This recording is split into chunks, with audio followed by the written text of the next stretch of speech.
You are not what they want you to be. You are the fire they fear in the darkness. You feel it every day. The weight of being different.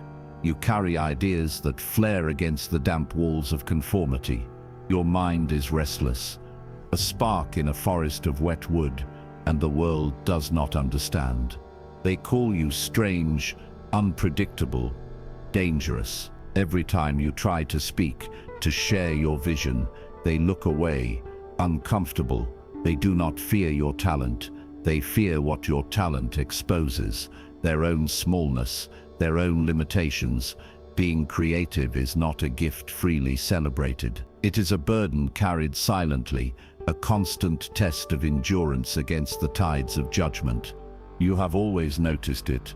When you suggest something new, even something simple, it is met with hesitation, with polite dismissal. That won't work, they say. That's not the way things are done. But you know that the way things are done is designed to maintain control, to keep the fire from spreading. You see possibilities where others see chaos. You see connections invisible to the masses. And in return, you receive skepticism, suspicion, even ridicule. History is full of them. Galileo, Van Gogh, Tesla, souls misunderstood, punished, even shunned. They dared to see differently, and the world recoiled. And yet you cannot stop seeing. That is the cruel paradox of creativity. Your mind refuses the ordinary. It refuses the safe. You are drawn to the edges, to questions that unsettle, to visions that make others uncomfortable. Every insight feels like a double-edged sword, a thrill paired with a warning. To be creative is to be both admired and feared, to be praised in whispers and punished in public. Society does not love those who illuminate its cracks. It punishes them, and in that punishment you learn a harsh lesson. Your uniqueness is a threat, not a gift, to most of the world. Loneliness becomes your constant companion. There is a silence that only the misunderstood can feel, the quiet of seeing truths that others cannot bear to acknowledge. Friends drift away when your ideas grow too strange, when your passion ignites their insecurities. You sit at the edge, watching life pass by, the ordinary content with their small certainties, while your mind races in storms of imagination. There is a bitter beauty in it. The price of seeing differently is isolation. But in that isolation, your mind sharpens, your vision becomes clearer, your fire grows hotter, even if no one sees it. And still, you persist. You keep creating, because creation is not a choice. It is a compulsion, a demand from the depths of your being. You may walk alone, misunderstood, and shunned, but your spark cannot be extinguished. The world may punish you for your brilliance, but it cannot claim it. The fire remains yours, alive in secret, alive in defiance. Every rejection, every glance of discomfort, every whispered "he or she is different" only confirms what you already know. You are extraordinary in a world that fears greatness. You are the fire they cannot douse. Beware the applause of the crowd. It often hides the dagger beneath the rose. You have felt it, the intoxicating rush of approval, the fleeting warmth of praise. People smile at your ideas, nod at your visions, call you gifted, extraordinary, and yet there is a shadow behind that smile. Jung said, "The approval of the unconscious is rarely given freely. Society's admiration is not pure. It is a gilded mask. It decorates chains with gold. It builds a crown of thorns and places it on your head, promising glory while ensuring obedience. You feel elevated, celebrated, yet every word of praise carries expectation. Every compliment is a silent contract.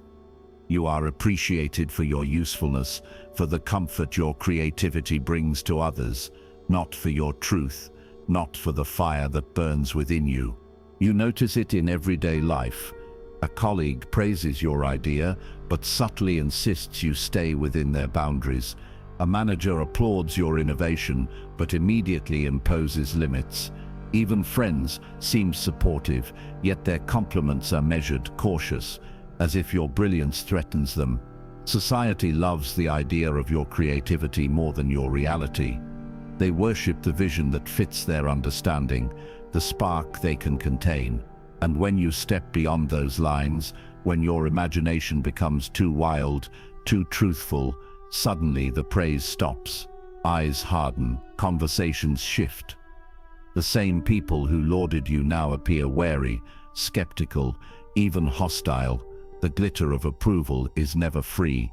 It is a mirror reflecting the fears and control of those around you, not your own worth. And then there is love, or what is called love.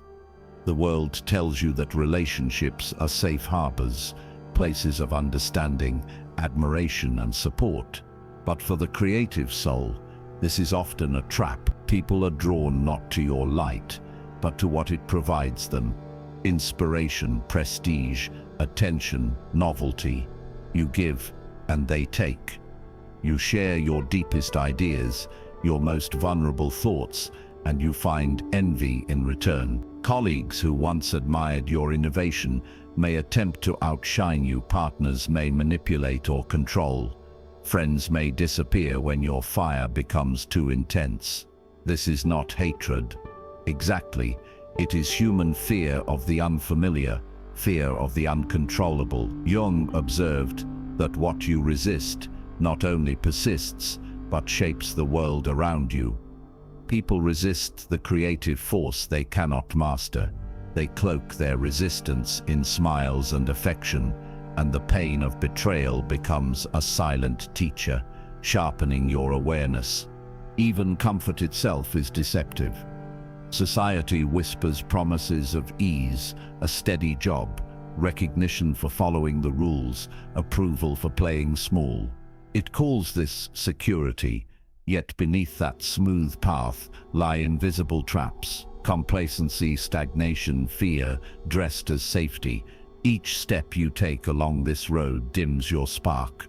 Your ideas shrink, your passions slow, your vision fades.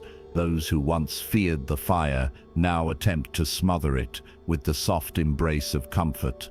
You begin to notice how easily brilliance is traded for ease, how often the creative mind is caged with golden chains. The truth emerges: comfort can be more dangerous than open conflict. A struggle challenges you, shapes you, sharpens you. A false comfort numbs you, dulls you, and chains your potential. Your fire must burn beyond these illusions, or it will fade into smoke while the world applauds from a safe distance. And so the lesson becomes clear. Praise is a test. Love is a mirror. Comfort is a trap. Society's gifts are rarely free. They are measured, conditional, and built to restrain. To navigate this world as a creative, you must learn to see through the illusions. You must recognize the difference between genuine connection and shallow validation, between freedom and gilded captivity. Only when you confront the truth of these deceptions can you step beyond them, claim your fire fully, and move toward your own path of authenticity and mastery. You walk free when you see the gilded chains for what they are. Until you make the unconscious conscious, it will direct your life, and you will call it fate. You carry it with you, the invisible weight of your earliest wounds. The shadow is born in silence, in the quiet moments when the world overlooked you. As a child, perhaps your imagination was dismissed, your questions scorned, your curiosity punished. Every laugh that cut too deep, every expectation unmet, every subtle neglect etched itself into the core of your being. Jung called it the shadow, the collection of what you cannot face, what the world refused to honor, what you were too small to defend. These early wounds are not mere memories, they are seeds, seeds of fire, of brilliance, of creativity. The pain you endured forms the roots of your deepest insights. Without it, your imagination would float untethered, but with it, your mind becomes fertile, dangerous, alive. You begin to see the world not as it is taught, but as it truly is. Fractured, flawed, full of unseen connections and silent truths. The shadow is the source of your originality, the furnace of your perception, and the secret engine behind your art, your ideas, your restless mind. And yet, this gift is inseparable from its cost. The wounds that shape you also guide you, whether you realize it or not.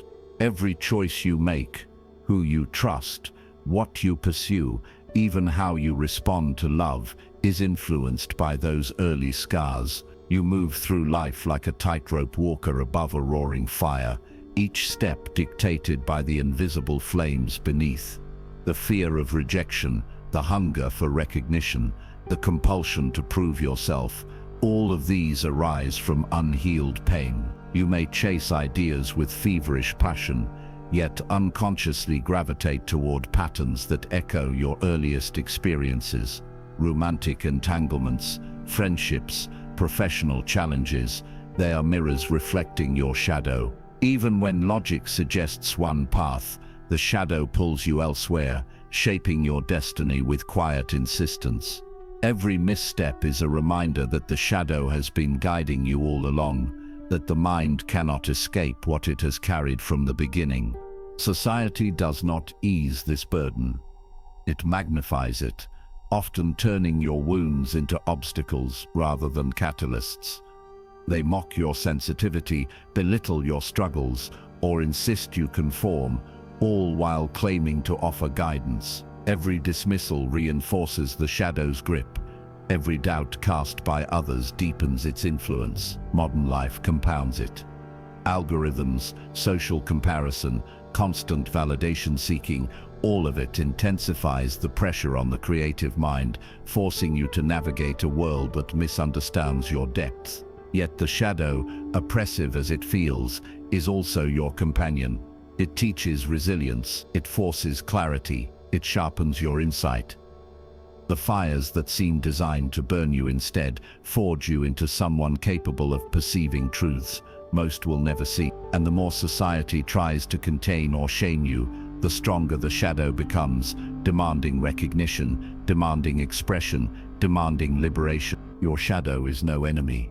It is a teacher, a compass, and a mirror of your deepest self.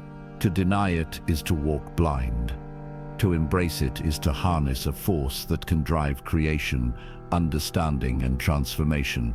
Every scar, every rejection, every neglected moment has been a tutor. It has whispered secrets of connection, meaning, and originality. You begin to see that nothing in your life, pain, isolation, misunderstanding, has been wasted. Every wound is a story, every fracture a lens, every invisible chain a call to rise beyond expectation. The shadow chooses you not to punish, but to empower. It pushes, pulls, guides, and warns, shaping you into someone who cannot settle for the ordinary. The shadow is your compass. Follow it to the fire of your own truth. You cannot depend on your eyes when your imagination is out of focus. You wake one morning and the reflection staring back at you feels alien. Pieces of yourself, once whole, lie scattered across the floor of your mind like shards of broken glass. Each fragment catches the light differently, reflecting fears, doubts, and regrets that have long festered in silence.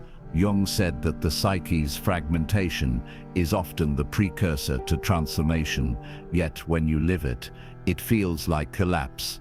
Your identity, once a steady flame, flickers in a storm of judgment. Every criticism, every subtle dismissal, every unacknowledged effort chips away at your sense of self.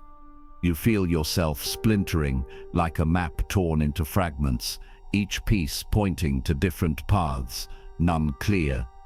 The world around you seems sharp and unyielding, and your inner compass wavers. Creative brilliance once felt liberating, now feels like a burden, and the pressure to conform presses down, suffocating. You begin to question everything. Was your vision ever valid? Are your ideas truly original, or are they delusions fed by arrogance? Every compliment is a trap. Every failure, a confirmation. Your mind becomes a hall of mirrors, each reflection twisted by self-doubt. You replay conversations, analyze interactions, and second-guess intentions. Every sentence you write, every sketch, every note of music is scrutinized first by your inner critic, then by society, and you can hear the judgment echoing in endless loops. Your sleep is restless. Your creativity feels contaminated. You begin to wonder if your gift is a curse, if the very mind that once felt limitless is now a cage. The boundary between truth and perception blurs. Reality itself becomes uncertain. You ask, who am I if my work is rejected, my ideas dismissed, myself unseen? And then comes the void. Rejection piles upon rejection, each one a weight, dragging you deeper into helplessness. Friends who once seemed supportive drift away. Colleagues who admired you now offer thin smiles and empty words. Every door closes before you can step inside. You feel like you are drowning in a sea of indifference, pulled under by currents you cannot resist. Creativity, once a river flowing through you, now feels like a storm-tossed ocean. Even your shadow, your companion through earlier struggles, seems to turn away. The isolation is absolute. You grasp for footholds, but find none. Every attempt to rise meets resistance, every act of creation met with silence or disdain. Yet in this abyss, there is a strange clarity. You see the raw truth of the world's indifference, the unflinching mirror of your inner chaos. It is brutal, yes, but it is also honest. The collapse, painful as it is, begins to teach you something vital. When all external validation is stripped away, only one thing remains: your essence. The shards of your identity, scattered across the floor, can be gathered again, but this time with awareness. You see the fractures not as failures, but as lessons, as maps to a deeper understanding of self. Each broken piece carries insight, each moment of despair a guide. Jung believed that confronting the abyss is necessary for individuation, for becoming whole despite the wounds. The void that once threatened to swallow you now becomes a crucible. Every rejection, every moment of self-doubt, every fractured reflection is a spark, a signal that transformation is underway. You rise from the pieces with the knowledge that collapse is not the end. It is the prelude to reconstruction, the raw material from which a stronger, more authentic self emerges. The storm within teaches resilience. The silence around you sharpens your vision. Identity, once fragile and dependent on approval, becomes anchored in your own recognition. You understand that brilliance and breakdown are intertwined. To create is to risk shattering, and to shatter is to discover the framework of your true self. The abyss does not destroy you, it defines you. From the shards, you build your own throne. People will always applaud what they understand, not what is true. You realize it now. The warmth, the praise, the smiles, they were never unconditional. Society's approval has always been a mask, carefully crafted to reward compliance rather than authenticity. Every compliment came with an invisible ledger. Follow our rules, fit within our expectations, and you may be celebrated.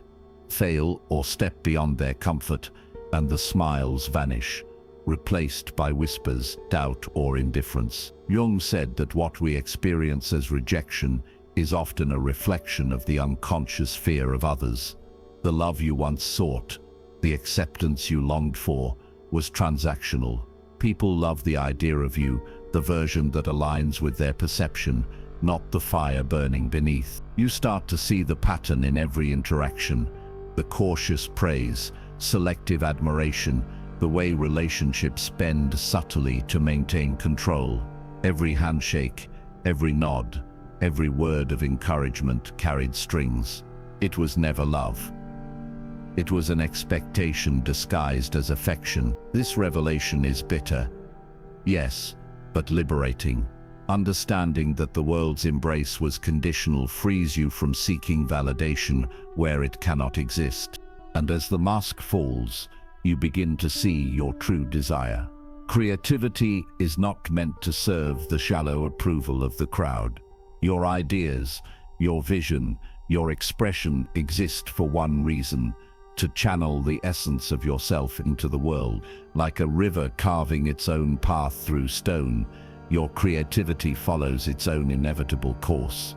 It cannot be forced, bent, or contained. No applause, no critique, no judgment alters the flow of your vision. You begin to recognize that your work, your thoughts, your art are extensions of your being, not bargaining chips for recognition. The fire within you burns not to illuminate the approval of others, but to illuminate truth, your truth. You feel the weight lift as you stop measuring yourself against shallow mirrors. Stop twisting yourself to meet expectations. Desire is clarified. Purpose is reclaimed. The path is yours alone. Wild, unpredictable, unstoppable. Walls begin to crumble.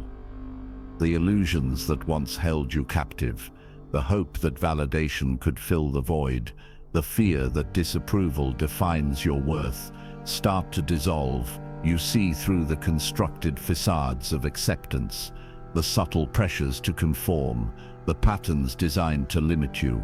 Your mind sharpens, and the chaos that once confused you now feels like clarity.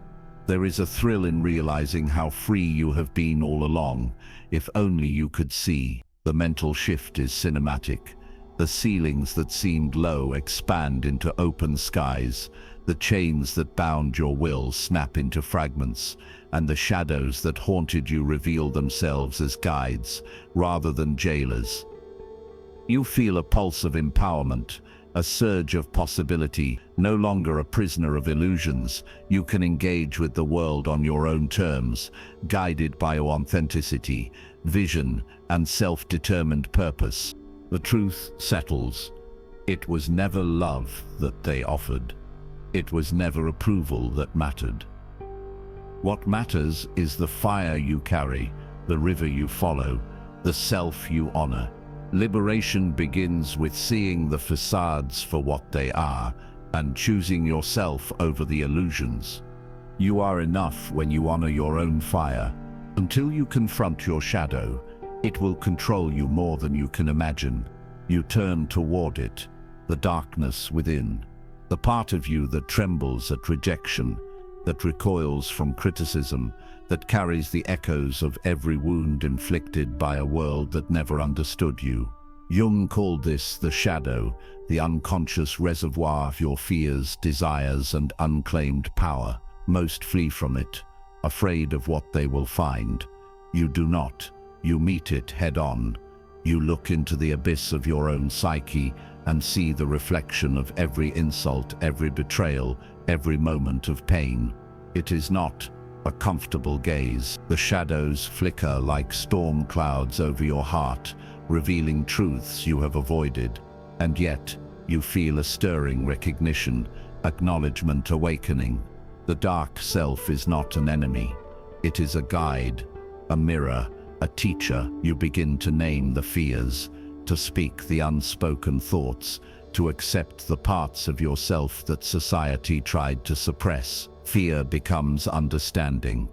Understanding becomes control. Confronting the shadow is a violent, beautiful act of liberation, and with each step into the dark, you reclaim a fragment of yourself that was lost to doubt and repression. From confrontation emerges transformation. Pain, once a weight, becomes fuel. Every scar, every rejection, every wound is distilled into raw energy, a force waiting to be transmuted. Jung believed that psychic energy must be integrated, not denied. To become fully realized, you do not simply endure the trauma, you channel it. Your anger becomes precision. Your sorrow becomes deep. Your fear becomes courage. The process is alchemical. The base elements of your suffering are reshaped into gold power that radiates through your work, your expression, your presence.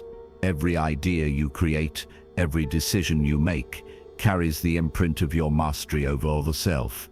The world that once sought to contain you now witnesses your rise, not through rebellion alone, but through the disciplined transformation of shadow into weapon, pain into brilliance. The fire that once threatened to consume you is now harnessed, illuminating your path and setting the stage for others who dare to follow.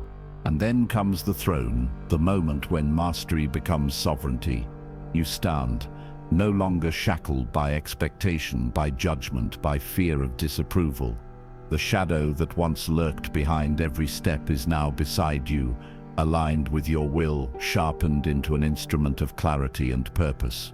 You claim your throne, not as a king over others, but as a sovereign over yourself. Every boundary you once allowed society to impose is dismantled. Every hesitation born from doubt is replaced with conviction. Your creativity, once a perilous burden, becomes a declaration of power. The world may still resist, may still misunderstand, but you no longer seek validation. You move with the quiet authority of someone who has faced their darkness, mastered it, and now commands it as a companion rather than a threat. This is not arrogance, it is recognition of self, a cinematic unfolding of the soul in full form. The throne is yours because you carried the fire, integrated the shadow, and emerged whole, unbroken, unstoppable. Your shadow is your ally. Rise with it as your crown. Peace is not the absence of chaos, but the mastery of it. You stand amidst the ruins of expectation and judgment. Yet something within remains untouched. The storms of criticism, rejection, and misunderstanding rage around you, but inside there is a stillness. Jung said, "I am not what happened to me, I am what I choose to become." You choose calm. The shadow that once threatened to consume you now sits quietly by your side, acknowledged and integrated. You breathe slowly, feeling the rhythm of your own being, separate from the noise of the world. Even when others panic, even when society demands conformity or obedience, you are anchored. Creativity, with all its intensity and fire, no longer feels like a curse but a companion. You understand that peace is a skill, cultivated through awareness, discipline, and acceptance. The chaos outside is relentless, but it cannot penetrate the inner sanctuary you have built. Here, in this quiet dominion, clarity rises. Decisions are no longer reactions to fear. They are deliberate acts of expression and mastery. The storm continues, yet you float above it, unmoved, sovereign, serene. Success no longer wears the mask of approval or applause, the metrics imposed by others, the likes, the praise, the measured recognition hold no sway over you. Real success is the measure of your own expression, the depth of your engagement with life, and the mastery of your craft. Every creation, every thought, every bold step is evidence of growth, not conformity. You understand that the world will never fully understand your vision, and that is acceptable. Freedom is found not in external validation, but in fidelity to your own truth. You set your own standards. You honor your rhythm. You celebrate the small victories, the breakthroughs, the moments when your mind and soul align. The weight of expectation falls away, replaced by pride in the work that flows directly from your essence. This is the sovereignty of the creative soul, autonomous, grounded, and unshaken. And now, you walk forward. The horizon stretches wide before you, painted with the light of possibility and the warmth of your own fire. You carry your lessons, your shadow, your mastery, yet you step lightly, not burdened, but illuminated. Like a sun rising from within, your path radiates outward, lighting your journey even when others cannot see the way. The past, the chaos, The pain, they are no longer chains, they are fuel for vision, tools for navigation, and echoes that guide without dominating. Each step is deliberate, a dance between awareness and creativity, a rhythm that honors both your power and your peace. The horizon is vast, your potential endless, and every sunrise is proof that you are both the traveler and the light. Walk into your horizon. You are the sun that lights your own path.